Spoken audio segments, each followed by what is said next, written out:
Assim está escrito no livro de Juízes, capítulo 15, versículo 20. E julgou a Israel nos dias dos filisteus 20 anos.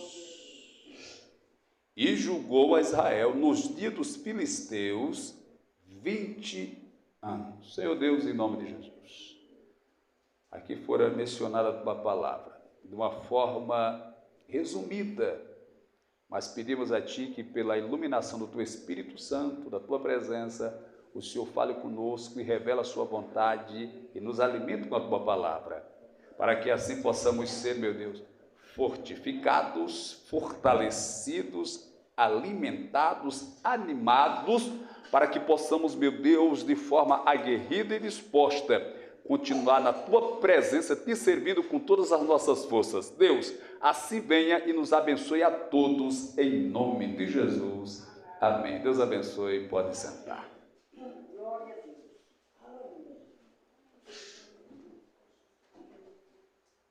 Alguém disse que quando nós queremos nos impressionar com algum ser humano, a gente vai procurar nas produções de Hollywood os grandes heróis do cinema. O Homem de Aço, o Homem-Aranha, o Quarteto Fantástico e outros personagens fantasiosos, fictícios, que fazem sucesso na vida dos jovens, dos adultos também, como os heróis. Só que são heróis de mentirinha, de invenção, de fábulas. No entanto, a Bíblia está cheia de heróis. E não é heróis fabulosos da invenção humana, homens que de fato realizaram feitos poderosos. E isso de maneira inesperada, onde alguém olhava e não via naquele homem a capacidade e a condição de realizar aquele ato vultuoso. E entre eles, eu quero mencionar um na noite desse dia, entre vários que existem, eu quero mencionar Sansão. O nome Sansão quer dizer pequeno sol. O nome sempre vai se relacionar com as características que estão nas pessoas. Então a Sansão é dado esse nome que vai significar pequeno sol. Ele vai nascer de uma mulher que não pode ter filhos, casada com um homem chamado Manoá. O anjo aparece a eles e faz a promessa. Dias depois, a mulher está sozinha no campo, o anjo aparece novamente e confirma a promessa. Ela corre em casa, fala para o marido, eles pegam um cabrito, um cordeiro, um sacrifício e vão levar para aquele homem que no seu entender é um anjo ou um grande profeta. E eles levam o sacrifício, quando coloca sobre o altar, a Bíblia diz que aquele anjo se transfigura, entra em um processo de transfiguração e é assunto ao céu e toca sobre o sacrifício. A Bíblia diz que eles entram em desespero. O Manoá e a esposa, e eles começam a se assustar pensando que vão morrer, porque no entendimento deles quem apareceu para eles foi o Senhor, foi o próprio Deus. E toda vez que um homem vê Deus, ele está em risco de morte, de perder a vida. Então eles se assustaram, vamos morrer. Mas aí a mulher de Manoá disse assim, peraí, se Deus queria nos matar, ou quer nos matar, porque ele aparece para a gente e nos faz promessa. Ora, se Deus está fazendo promessa, é porque Ele quer que a gente viva. É porque nós não vamos morrer. Se Deus fez uma promessa, é porque Ele quer que você viva. Se Deus está te fazendo promessa, isso significa dizer que você vai viver. Não vai morrer, não é dessa vez, vai chegar a nossa hora, mas não é dessa vez, porque nós só iremos ser tirados daqui quando a promessa se cumprir. Glória a Deus. E assim, veio o tempo, ela ficou gestante, engravidou, concebeu, nasceu o menino. Se tornou jovem, rapaz. O texto diz que um dia ele vê uma moça do país dos filisteus e se apaixona por ela. se enamora dessa moça, vai até aos seus pais e diz: pai, eu vi uma moça dos filisteus e gostei dela, ela agradou aos meus olhos, e eu queria que o senhor, com a minha mãe, nos juntássemos e fôssemos até a casa dos pais dela para falarmos a mão dela em casamento, porque assim se tratava nos antigos tempos. Tinha que ter o consentimento do pai, o consentimento da mãe, do noivo e da noiva para ver o casamento. E eles disseram: meu filho, mas por que tu queres te casar com uma moça que não é da nossa nação, que não é do nosso povo? Tu não sabes que não é assim que Deus trabalha na nossa vida? Mas o texto diz, se você depois ler a história de Sansão, o texto diz que eles não sabiam, mas isso vinha da parte do Senhor, porque Deus queria criar uma situação pela qual iria usar Sansão. Deus iria criar uma situação para provocar os filisteus para despertar, aleluia, o potencial que estava dentro de Sansão, porque às vezes é assim comigo e com você. Às vezes o potencial, a capacidade, o talento, a chamada, o mistério está lá dentro, mas a gente está acomodado, aí Deus vai criar uma situação para despertar aquilo que está dentro de nós se apagando. Louvado seja Deus. Às vezes a situação não é muito boa, não é muito agradável, uma perseguição, uma humilhação, uma provação, uma necessidade, uma rejeição, uma guerra, uma enfermidade. Deus vai criar alguma coisa para despertar em nós aquilo que Ele colocou dentro de nós, e nós estamos descuidados e está se apagando. Aí Sansão se desperta nesse sentido. E eles vão até a casa da moça, fala namoro com uma moça, marcam a data do casamento. Eu vou ganhar tempo aqui na história que ele mata o leão quando ele está indo para a casa da moça, e depois, quando eles vão novamente, ele vai lá na carcaça e acha mel e come o mel. E a partir daí, quando ele está na festa do casamento, ele lança o enigma. E ele diz para os convidados dos pais da noiva filisteus: olha, eu tenho um enigma para vocês. Se vocês acertarem, eu vou dar a vocês 30 mudas de roupas, e mais alguns, parece que prata. Agora, se vocês não acertarem, são vocês que vão me dar 30 mudas de roupa, prata e tal, enfim. Foi a proposta. Aí eles disseram: conta-nos o enigma e dai-nos um prazo para que nós possamos trazer a resposta. O prazo era o tempo que durava a festa, 7 dias, para eles decifrar o enigma. E o enigma era o seguinte: do forte, do comedor saiu comida, e do forte saiu doçura. Do comedor saiu comida, e do forte saiu doçura. Dei-me a resposta e eu vou dar as 30 mudas de roupa. Passou um dia, eles não conseguiram dar a resposta. 2 dias, 3 dias, 4 dias. Eles começaram a ficar preocupados. Chamaram o pai da noiva e disseram: foi para isso que você nos convidou para o seu casamento? Para nos humilhar e ainda tomar as nossas posses, os nossos bens? Ameaçaram o pai da moça, ameaçaram a moça, a noiva, dizendo: olha, tu pergunta para ele qual é a resposta do enigma, senão nós iremos matar você, matar o seu pai, matar a sua mãe, e vamos acabar com tudo aqui. Ela, no receio, preocupada, assustada com a ameaça, foi lá e começou a insistir com Sansão para ele dizer o segredo do enigma. E ela tentou, e o dia está se chegando. No último dia, no último prazo, ele não aguenta e diz: o que é mais doce do que o mel e mais forte do que o leão. Essa foi a resposta do enigma. Ela foi e contou para os homens. No dia de dar a resposta, o sol estava se pondo, era até o pôr do sol. Ele disse: cadê a resposta? Eles se levantaram e falaram com muita segurança: o que é mais forte do que o leão e o que é mais doce do que o mel. Quando Sansão viu a resposta, ele ficou indignado e disse: se vocês não lavrassem, não cultivassem com a minha novilha, vocês não teriam a resposta. Ou seja, Sansão percebeu que eles conseguiram arrancar a resposta da sua noiva. Por causa disso, Sansão ficou bravo, desceu até determinada cidade, matou 30 filisteus, tomou as roupas dele e levou para pagar a dívida que tinha com os homens da proposta. Sansão ficou indignado, ficou nervoso, ficou agitado, ficou com raiva, foi-se embora para casa, não ficou para a lua de mel, para a noite de núpcia, não quis mais comer, não quis mais beber, foi para casa. Depois de alguns dias, ele retornou, o texto diz, para desposar a sua noiva. Quando chegou lá, o pai dela tinha a entregado a outro rapaz. Eita. Fez a festa, o homem foi-se embora, nem se casou, já se separou.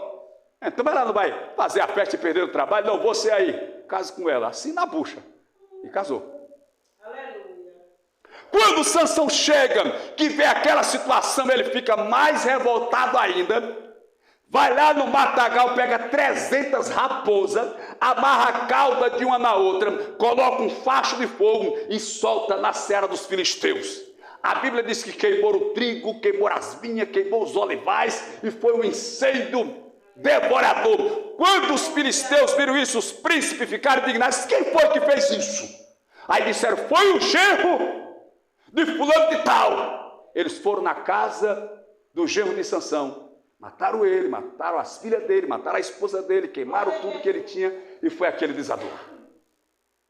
Acabou tudo. Então eles foram até Judá, até Israel, pedirem para eles entregarem Sansão. Para eles trazerem Sansão, porque os filisteus estavam com domínio sobre Israel, estavam dominando Israel. Quando eles chegaram lá, conversaram com os de Judá, eles desceram até onde estava Sansão, que já sabia da confusão, e disseram, o que é que vocês querem aqui, nós viemos te pegar para ter... Ele disse, vocês juram-me que vocês mesmos não vão me matar, então vocês podem me amarrar e me levar. Amarraram Sansão, levaram Sansão até os filisteus. Quando entregaram Sansão, a Bíblia diz que o Espírito do Senhor se apoderou de Sansão e ele quebrou as cordas com as quais tinha sido amarrado, como se quebra fio de estopa queimado. Pá! Os filisteus partiram para cima de Sansão, mais de 1000 soldados. Sansão pegou um moço da queixada de um jumento que tinha morrido por ali e partiu para cima, irmão. Os camaradas vinham com espada, vinham com lança, vinham com escudo, vinham com arco, vinham com flecha, e Sansão com um pedaço de osso na mão. Toma ossada na cabeça de gente, toma ossada no focinho de gente, toma ossada no ombro de gente, pá, e vai caindo um, cai dois, e cai três, e quase 4, cai 5, cai 10, cai 100, cai 200, 300, 500, 600, 700, 800. Para encurtar a história, Sansão deixa os 1000 caídos e derrotados no chão, meu irmão. Aleluia, venceu os 1000, feriu os 1000. A Bíblia diz que foi uma batalha tão demorada que ele começou a ficar com sede, morrendo de sede, como a gente diz. Aí ele fez uma oração, Deus, depois desse livramento eu vou morrer com sede, venci esses 1000 e a sede vai me matar. A Bíblia diz que Deus abriu uma rocha e saiu água para Sansão beber. Aí é nesse texto que eu li que diz assim, e julgou Israel nos dias dos filisteus 20 anos. Porque quando a gente lê a história de Sansão, a gente pensa que Sansão passa por esse processo que eu falei, aí depois vai se deitar com uma prostituta, aí depois tem um caso com Dalila, aí Dalila trai ele, entrega ele morre. Não, ele ainda governou sobre Israel 20 anos. Depois que ele fere os 1000, ele reinou sobre Israel 20 anos. Os filisteus não tiveram coragem de entrar em Israel, porque sabia que lá tinha um homem valente, sabia que lá tinha um guerreiro, sabia que lá tinha um homem de coragem, sabia que lá tinha uma pessoa determinada, aleluia, que não esperava por ninguém não, deixaram ele lá sozinho, ele pegou aí sozinho, matou os 1000, feriu os 1000, aleluia. Então os filisteus recuaram, ficaram lá. Aí a Bíblia diz que um dia Sansão, depois desses 20 anos, ele vai para determinada cidade, deita-se com uma meretriz e fica lá na casa dela. Os filisteus fazem uma emboscada para pegá-lo, esperando ele se acordar e se levantar para pegar. Quando é meia-noite ele se levanta, vai até a porta da cidade, se eu não me engano é a cidade de Gaza, e arranca os portões, irmão. Irmão, não era esses portãozinhos assim pequenininhos não, mano. Era portão que tinha que ser feito para impedir que os inimigos entrassem na cidade. as quadrilhas, os exércitos inimigos. Eles pegavam, a gente chama de ariete, é o arite, é um pedaço de madeira, um tronco comprido de pelo menos 3, 5, 6 metros. Aí cada um pega numa leva 5, 10, 15, 20 homens e sai correndo assim, ó, pai, no portão e bate até arrebentar. Tinha que ser porta forte, mano. Não é essas portinhas que a gente bota lá em casa, que, na casa da gente, que é aquela de alumínio, quando você emperra, que puxa, ela enverga. Não, isso não era coisa séria, mano. Já pensou se porta safonada daquela de PVC? Não era não, era negócio sério. Aleluia. Aí o que é que acontece? O Sansão sozinho vai lá e arranca, irmão. Arranca o concreto, arranca o cimento duro, lá e quebra, coloca na cabeça e sobe. Vai lá para cima do monte, com a porta na cabeça. Aleluia. O povo fica espantado com a força de Sansão. É aí que eles, os filisteus, começam a fazer um trato com Dalila. Eles chamam Dalila porque Sansão também viu Dalila. Dalila era muito formosa, muito bela, e ele se enamorou de Dalila. E eles perceberam, foram lá, e Dalila, segundo a história, ela também se apaixonou por Sansão. Só que a proposta que os filisteus fizeram para ela de dar muito dinheiro, o amor dela falhou. Meu Deus do céu. Olha, irmão, isso tem muito a ver com a vida espiritual. A gente ama tanto Jesus, ama tanto Jesus, mas a gente ama aquele amor roxo de amar a Jesus, mas de repente o inimigo vem e traz uma proposta. Meu Deus do céu, aí pensa. Era assim Dalila. Então fizeram a proposta para ela descobrir o segredo de Sansão, irmãos. Deixa eu contar um negócio para você. Tem segredo na vida do crente que ele não conta nem para a esposa, viu? Nem para o esposo. Não conta para ninguém, é só seu e de Jesus. É só você e Deus o segredo. Aleluia. Glória a Deus. E não pense que Satanás vai espalhar, dizer lá na casa do macumbeiro, não pode, ele só fala aquilo que Deus permite. Só vai saber se você contar o segredo. Aí Dalila começou a insistir. Você conhece a história, tem até o ditado, água mole imperadora, tanto de batata que fura. O Sansão não aguentou mais de tanta Dalila abusá-lo. Porque era de manhã, de tarde e de noite, irmão. Qual é, Sansão, o segredo? Diz para mim, Sansão. Sansão, quando ia tomar café, não tinha paz, não. Bichinho, nem comia direito, deixava pela metade lá. Abusando dele para descobrir o segredo. Pensa, irmão. Não dormia direito, antes de se acordar, ele já estava balançando. Disse, acorda, Sansão, para me dizer o segredo, para ver se ele falava meio grogue, meio sonolento, mas não conta. Até que ele não aguentou mais e contou o segredo que estava no cabelo.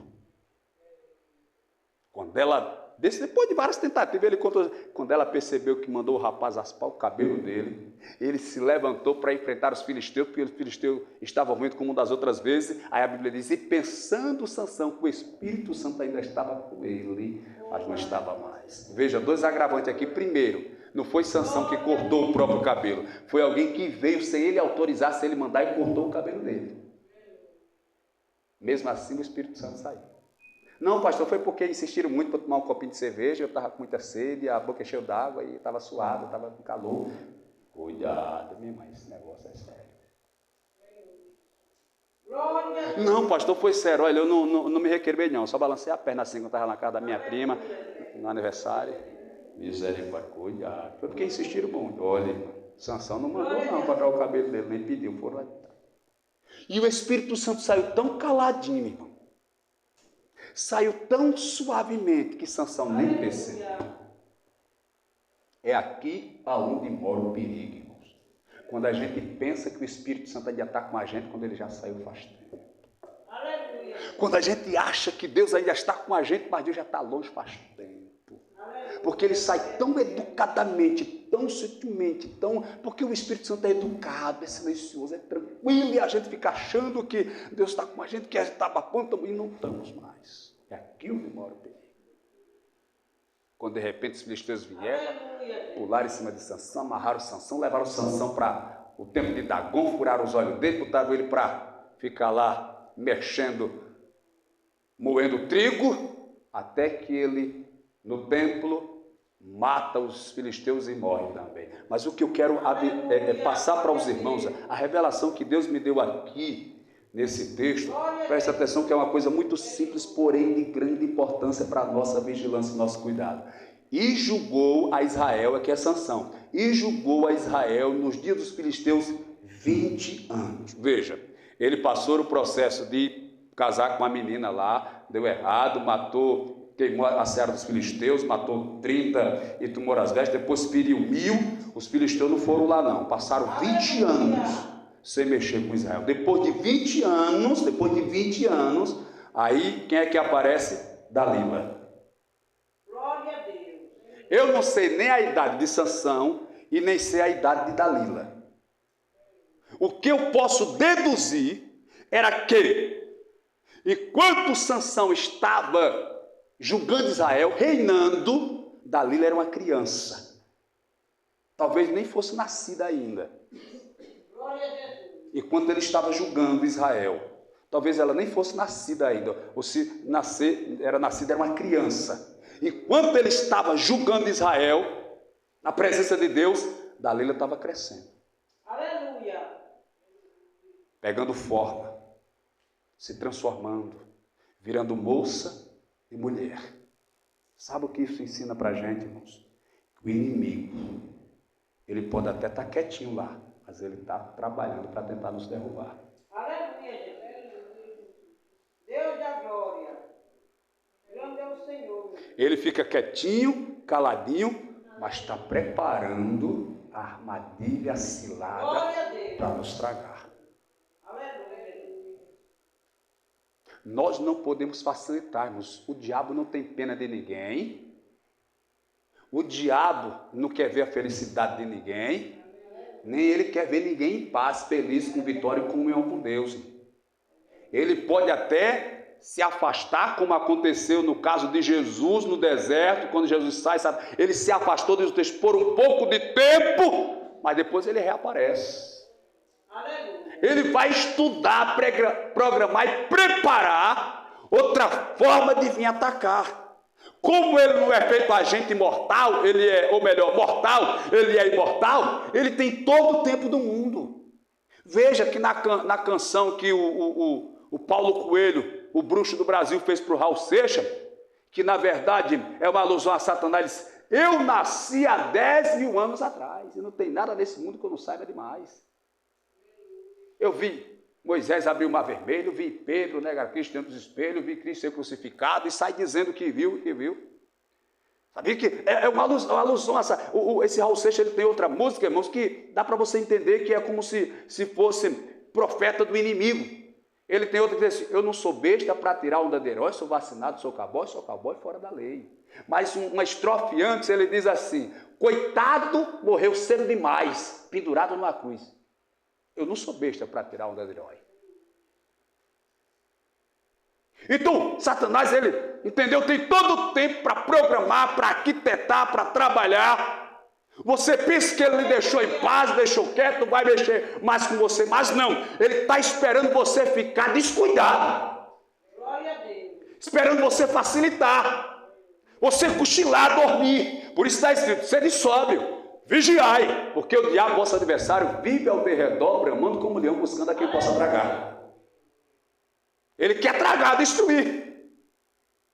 Quando Ló se separou de Abraão no aspecto dos rebanhos, que teve aquela confusão, você já deve ter lido essa história ou ouvido alguém pregar, que os pastores de Ló estavam tendo confusão com os pastores de Abraão. Aí o Abraão chamou e disse, olha Ló, está difícil, se você quiser ir para a esquerda, eu vou para a direita, se você for para a direita, eu vou para a esquerda, não está dando certo a gente caminhar junto. O Ló olhou para as campinas de Moabe, escolheu as campinas de Moabe e foi para lá. De repente ele estava dentro de Sodoma e Gomorra. Duas cidades que Deus destruiu por causa do pecado, que estava extremo, que estava passando do limite. Deus destruiu. Ló saiu de lá sem nada. Uma mão na frente e outra atrás, com a esposa e as duas filhas, e a esposa dela morreu no meio do caminho. Saiu sem nada. Ele olhou para as campinas, prosperidade, riqueza, e foi para lá. Mas sabe quanto tempo demorou para Ló estar realmente dentro da cidade de Sodoma e Gomorra? Não foi de um dia para a noite, não. Eu já estudei isso no curso de teologia que eu fiz, no IBADEP. Sabe quanto tempo ele demorou, quando ele se separou de Abraão, para chegar dentro da cidade, morar, fazer uma moradia, comprar uma casa, alugar, se estabelecer lá na cidade de Sodoma? 14 anos. Não foi assim que ele se separou de Abraão e já foi para a cidade de Sodoma e Gomorra. Ele passou 14 anos, cada dia ele ia se chegando mais perto. Não, aqui dá para ficar. Não, aqui dá para passear aqui. Não, dá para conversar com esse aqui. Dá para ser amigo desse aqui. E foi se chegando. Quando pensou que não estava dentro da cidade de Sodoma e Gomorra. Aleluia. Contaminado, envolvido lá no centro do pecado que Deus decidiu destruir. E ele acabou perdendo tudo. Então, meu irmão, minha irmã, guarde essa reflexão. Guarde essa palavra. Satanás, ele não desiste de querer destruir a minha vida, a sua vida, o meu casamento, o seu casamento, o meu lar, o seu lar, a minha família, a sua família, a minha saúde, a sua saúde, roubar a nossa fé, nos tirar da presença, nos tirar do caminho. Ele não desiste, irmãos. Ele pode até ficar oculto lá. E você pensar, pronto, Satanás agora está com medo de mim, nunca mais ele me encarou. Não é nada disso. Só tem um que Satanás tem medo e se chama o Rei dos Reis e Senhor dos Senhores. E olha que ele ainda teve a ousadia de encará-los, como foi lá onde estava Jesus no deserto, para afrontá-lo. Se tu és o Filho de Deus, transforma essas pedras, eu li o texto hoje, que eu estou terminando a Bíblia, cheguei no Novo Testamento, ele diz, transforma estas. Quando eu digo essa, eu estou dizendo algo que está na sua mão. Essa Bíblia. Esta Bíblia, eu tenho que falar esta porque ela está perto de mim. Se estiver perto de você, é essa Bíblia. Esta Bíblia. Ele diz, transforma estas. Ou seja, Satanás pegou pedras, ou se juntou pedras e transforma estas pedras em pães. Ele levou as pedras para Jesus transformar. Foi lá desafiar. E isso é mínimo. Quando eu digo que Satanás, ele tentou tomar o lugar de Deus. Então, imagine se ele tem medo da gente. Ele não tem, irmãos. Ele só não nos engole vivo, não nos traga, não nos devora, não nos acaba, porque nós habitamos no esconderijo do Altíssimo, a sombra do Onipotente, e aquele que habita no esconderijo do Altíssimo, a sombra do Onipotente descansará. Aleluia. 1000 cairão ao seu lado, 10.000 à sua direita, mas você não será atingido, porque Jesus Cristo disse, aquele que eu tomo pela mão, nem Satanás arrebata. Mas vigie, seja cauteloso, seja cuidadoso. Não deixe que Satanás lhe envolva, lhe engane e lhe leve por caminhos pelos quais você possa estar se distanciando da presença de Deus. Amém? Que Deus abençoe. Vamos estar em pé, estar agradecendo a Deus por esse culto.